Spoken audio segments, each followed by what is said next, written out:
small crowd for this last session of the day. Hope everybody else will be coming back in soon. So we're going to have two speakers. They're going to be talking about public-private dialogues. And this is a particularly interesting session for all 7 of you that have come to hear it. Because this is really something that applies to all countries. So some of the speakers today, maybe they're talking about a supply chain that your country doesn't yet participate in. But PPD is really something that every country can do. It's a way to become a much more efficient to figure out where the bottlenecks exist and creating an enabling investment environment, both for foreign investors to come into your country and also for your domestic investors to be able to ramp up participation in value chains. So the first speaker is Mr. Ramesh Chaitoo. He previously worked as a trade negotiator in the Caribbean and is now at the University of Ghent in Belgium. So he's going to speak for about 25 minutes, and then we'll have a second speaker and we'll have questions.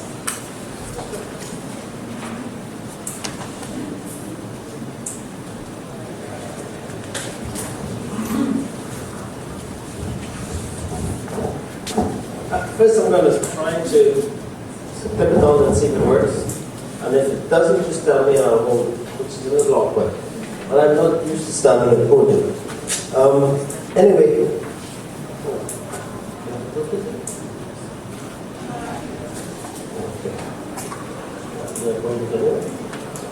Where do you come in? Here?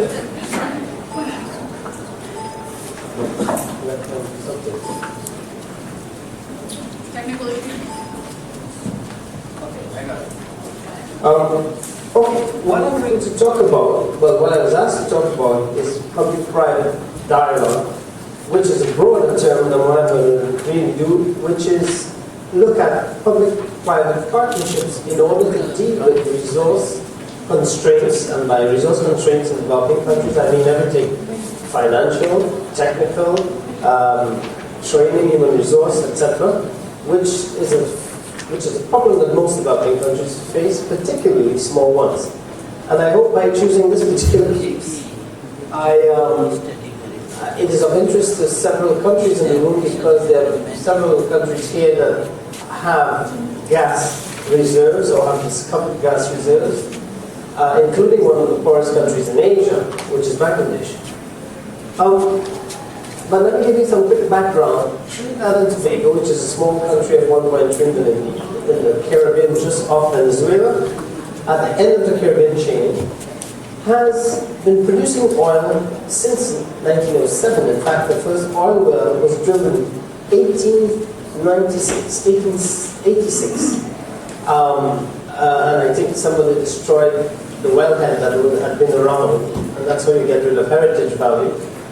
Some time ago to build a warehouse.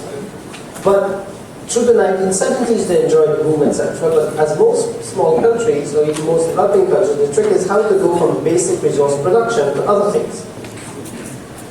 In order to benefit from the oil that was on the ground, terrestrial oil, British firms exploited from the turn of the century all the way up to when the more or less exhausted the basic terrestrial oil, and then of course it was discovered that there's a lot of oil offshore.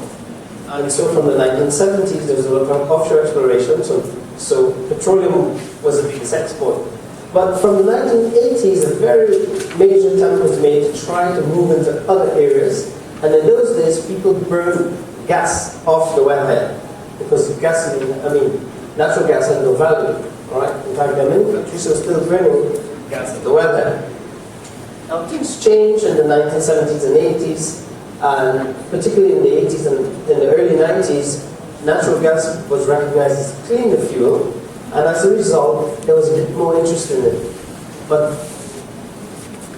the question for the Trinidad and Tobago government is how to use first gas, which oil, which they got very little from, because those of you in the room are familiar with resource contracts, well know that royalties paid in petroleum are quite abysmally low.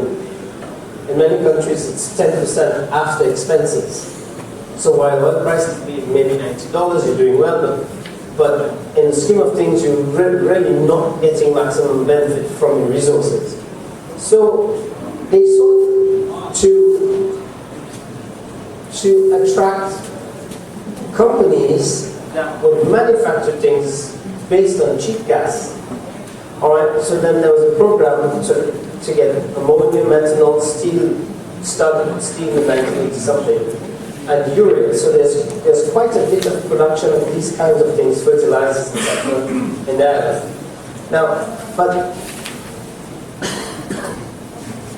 before I go into the example of the case that I'm talking about, I want to talk a little bit about public-private partnerships, because, as I mentioned, this is an area where more and more governments are discovering that perhaps this is the only way to get things done, to do major infrastructural projects, all right?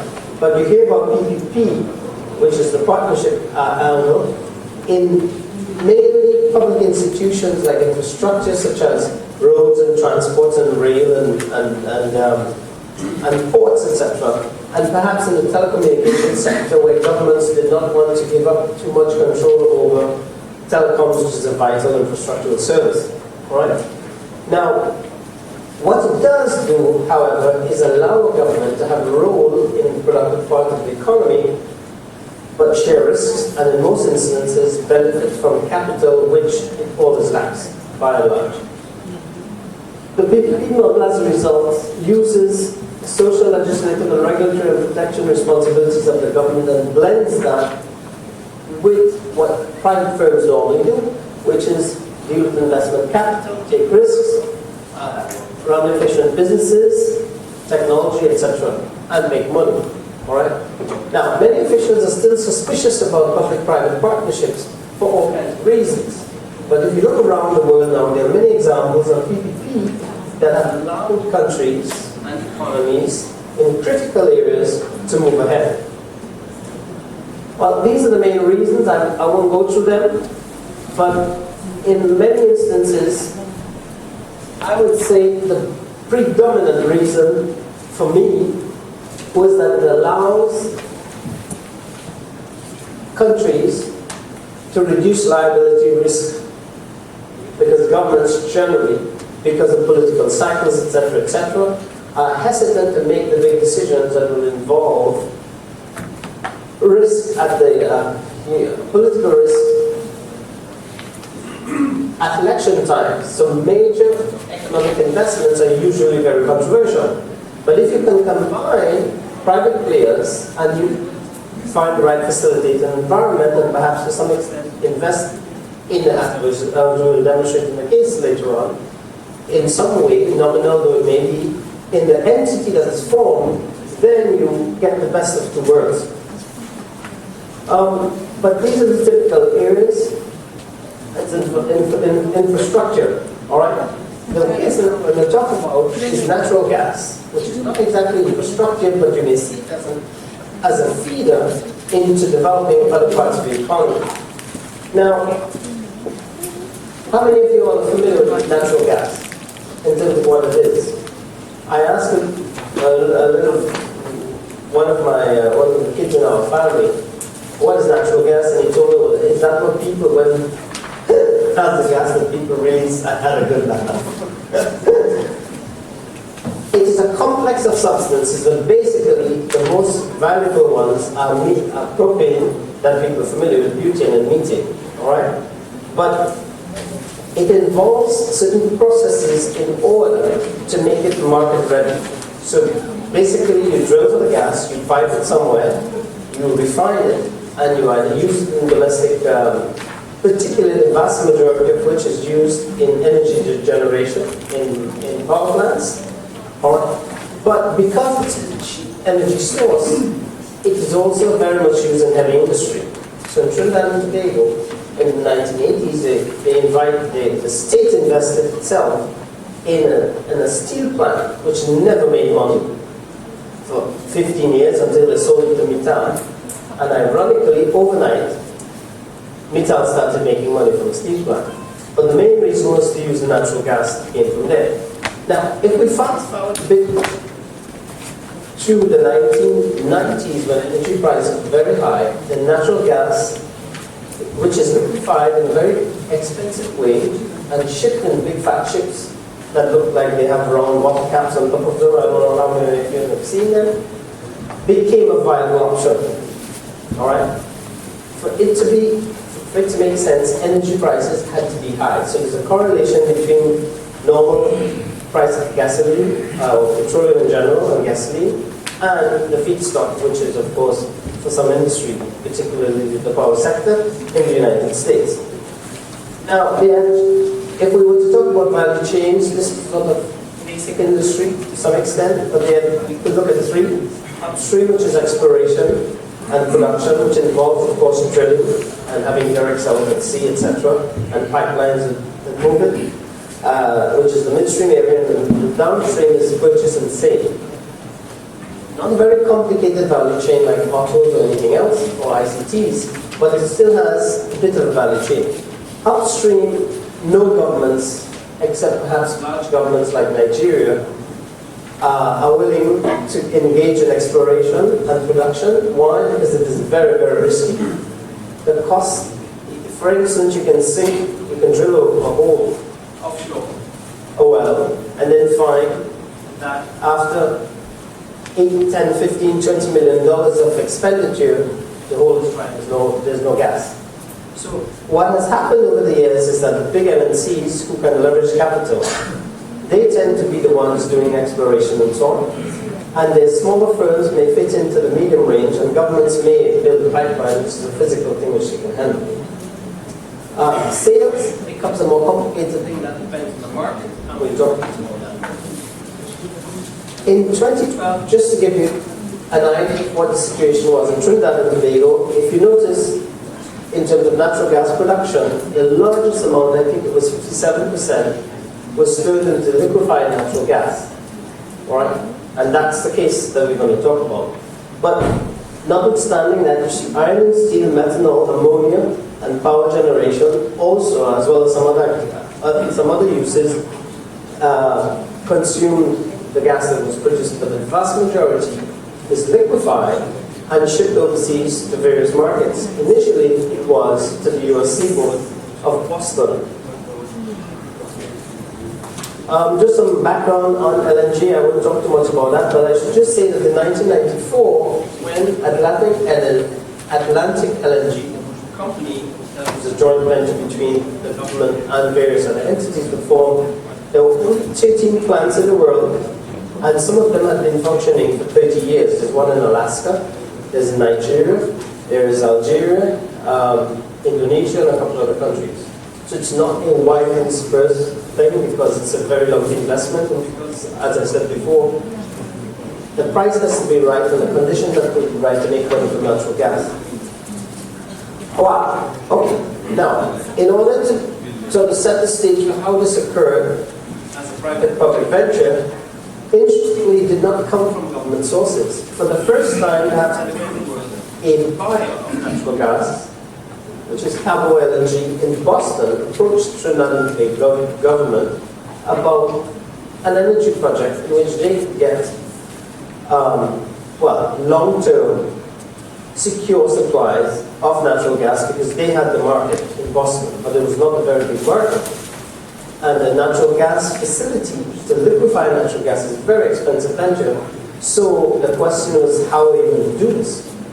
That brought a series of companies together. At that point in time, for those of you also familiar with how exploration goes, the government will usually hold auctions for various areas for exploration. Amoco was then very active in the Caribbean and it held a lot of the licenses in order to drill offshore for gas. British Gas was there. And then Cabo, of course, it came to the government to see if they can get some sustainable strategy for buying gas.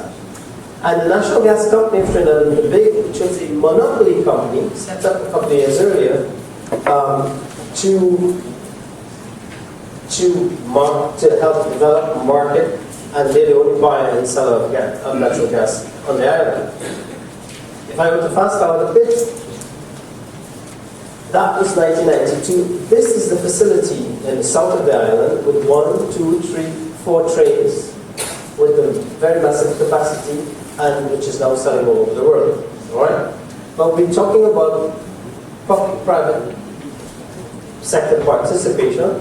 So that's why I'll talk a little bit about Atlantic Energy. Now, in 2012, it consists, the company which is called Atlantic Energy consists of BP, which is British Petroleum. They bought over Amoco, all Amoco is interested in those waters. BG, British Gas, Repsol, which is a Spanish company, and some so-called LNG, which is a very interesting name for a firm. Fashion South America, I think, which is a subsidiary, interestingly enough, of the China Investment Corporation. Now, this investment, this changeover from the original, which was Suez, occurred in 2011. So, what you have now in this little island in the Caribbean is an entity that is a consortium firm made up of big multinationals as well as some Chinese investment and Trinidad and Tobago government. Alright? But this is quickly the history. The project started in 1996. By 1997, there was a financing package, which was a very complicated thing because it was $1 billion investment. And Amoco had 2 ships, which had leased for many years to somebody else to move natural gas, but had no experience, no expertise in liquefying natural gas. And it was a little bit suspicious about whether the US market was enough in Boston to merit this big investment. Alright, PG was interested, etc. The Trinidad and Tobago government wanted to do something, but they really didn't have money. In the 1990s, it was a bit of a recession. Anyway, they managed to sort out the differences, and the company was formed. They started construction in 2000, started exporting in 2002 or 3.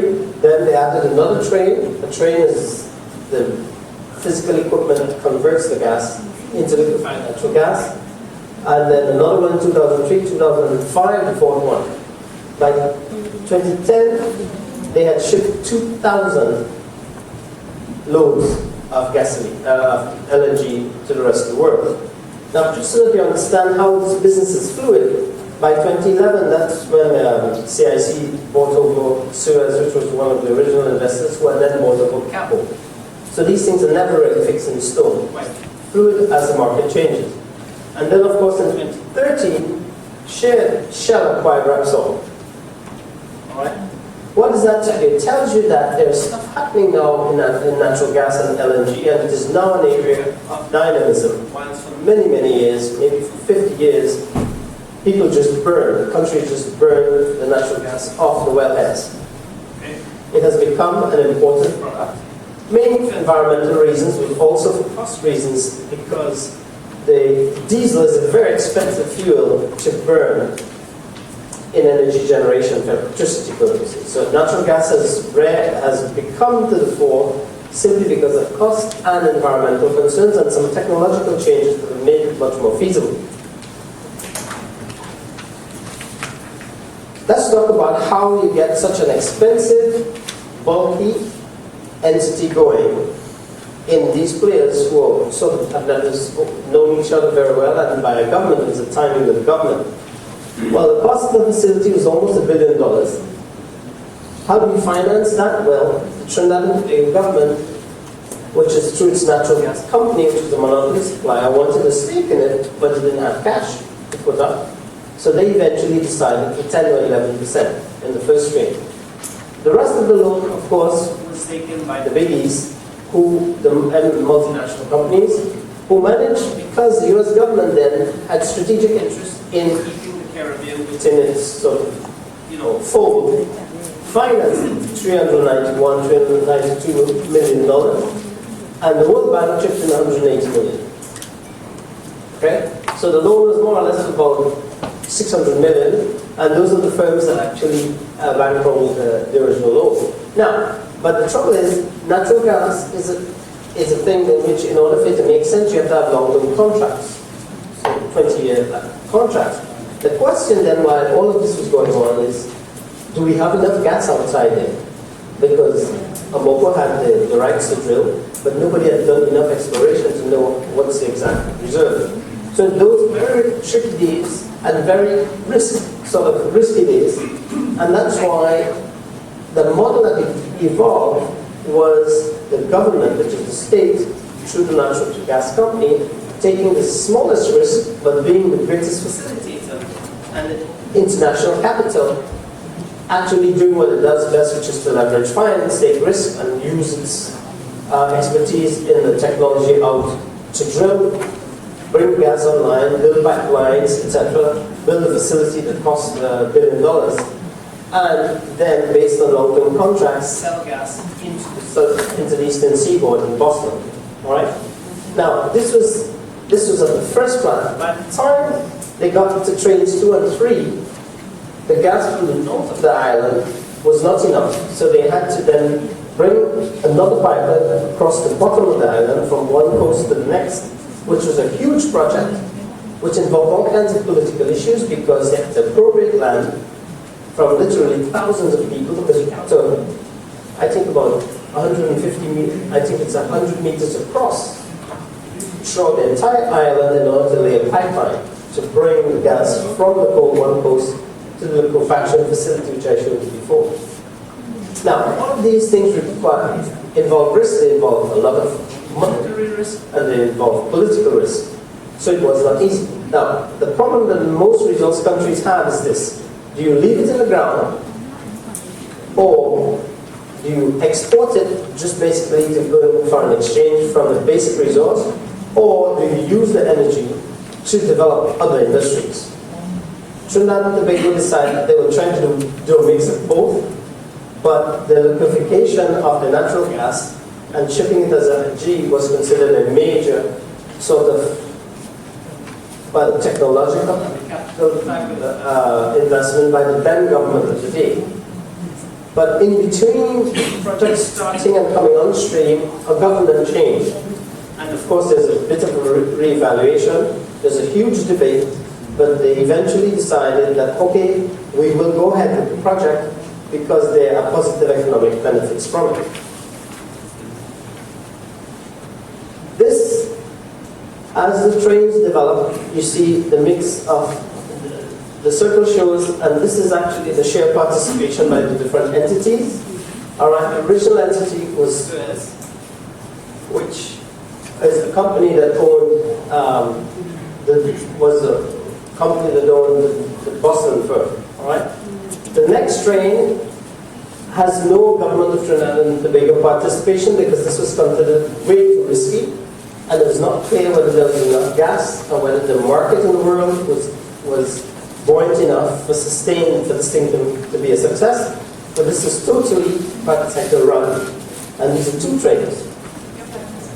Yeah, and then the last train, the government decided to go back in because by then the world market was very clear that liquefied natural gas, the technology had improved, the ships had been built, etc., etc., and so you end up with a capacity of 5.2 million tons per annum, which is a lot of ships and a lot of gas. All right. So this little island now at one point was the biggest supplier of liquefied natural gas to the United States. Now, what did they do to make this happen? We're talking about public-private partnerships. Well, first thing first, the new guys starting up in the early 1990s, all right, when there was the first liquefied natural gas facility being built in the Western Hemisphere for 30-something years, said, okay, we want finance status, it's very risky, so they would settle for nothing less than a 10-year tax holiday. The other 4 concessions are normal concessions that any firm can get under the Fiscal Incentives Act, all right? But also the government participated, so that gave the firms, the consortium of firms, a sense of safety in the fact that the state was also involved. So you won't get any strange political behavior subsequently or 3 or 5 years down the road.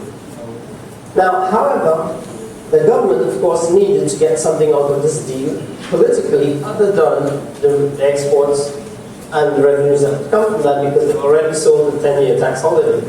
So they insisted on local content for procuring stuff in the construction of the facility, and that has been loosely estimated to about $150 million US. But I don't know how exactly you calculate that, accurate it is. But the later trains, 2, 3, and 4, they did not get tax holidays. All right, so this was a sort of easing the way into revenue earning by the government in the longer term, but participating also as a partner in the joint venture. What is the impact of this facility? Well, it's the 7th largest LNG production capacity in the world. It's the single largest contributor to Trinidad and Tobago merchandise exports, and I guess services export as well. It's a major contributor to the domestic economy, and this is the capacity of the plant, all the complex, is 15 million metric tons of LNG per annum.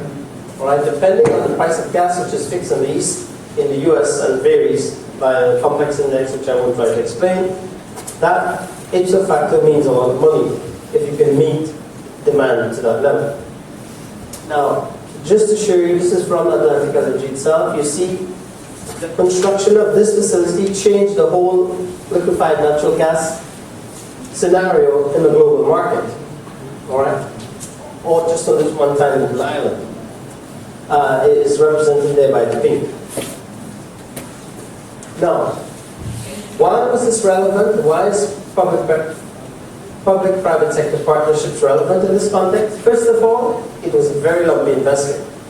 And if it was not the joint venture with the state and a bunch of other actors that may never have happened, why? Because there are 3 previous attempts to do an LNG project in the Caribbean and never occurred, for various reasons. Right? The scale of the project was extremely risky and a lot of other conditions were unpredictable.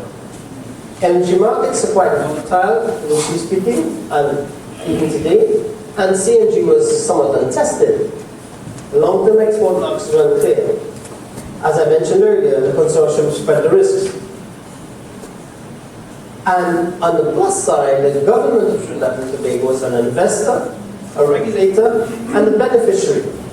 Okay, so if you have that mix in stuff, we'll take some risk.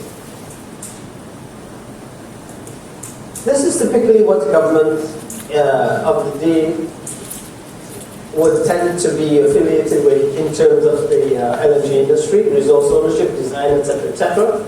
All right.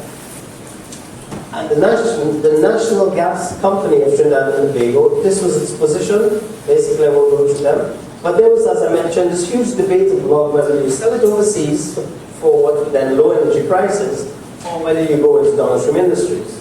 Okay?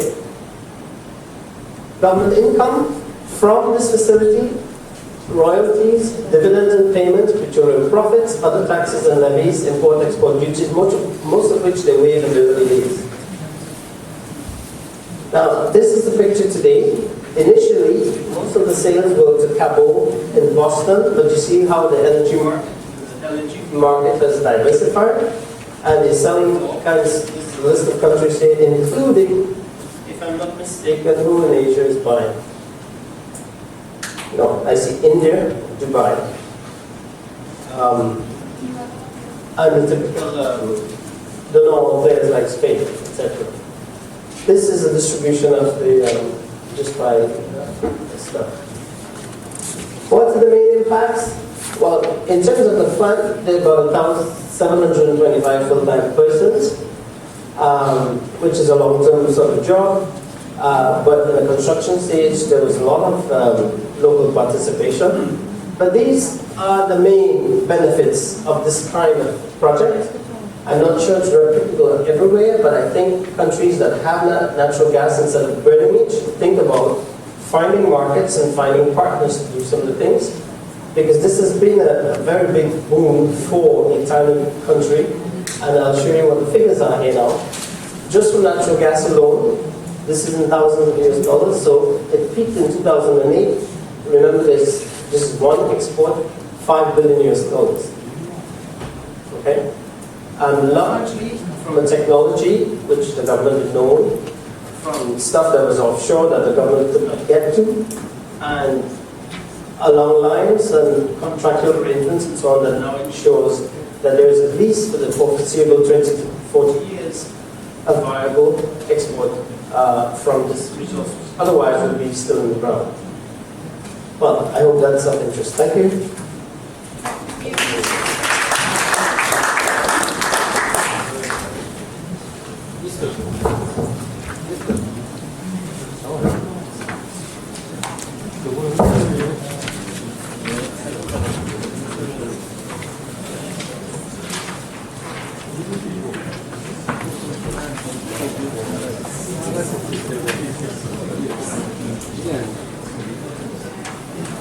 Okay, thank you. That was very interesting. And we have our second speaker who's going to talk a little bit from a different angle on public-private dialogue. So that was really looking at public-private partnerships, which is a very specific way of working, primarily in the infrastructure sector, but also in other sectors as well, such as liquid natural gas, which we just heard. So our next speaker, Mr. Yandil John, is from Quaker.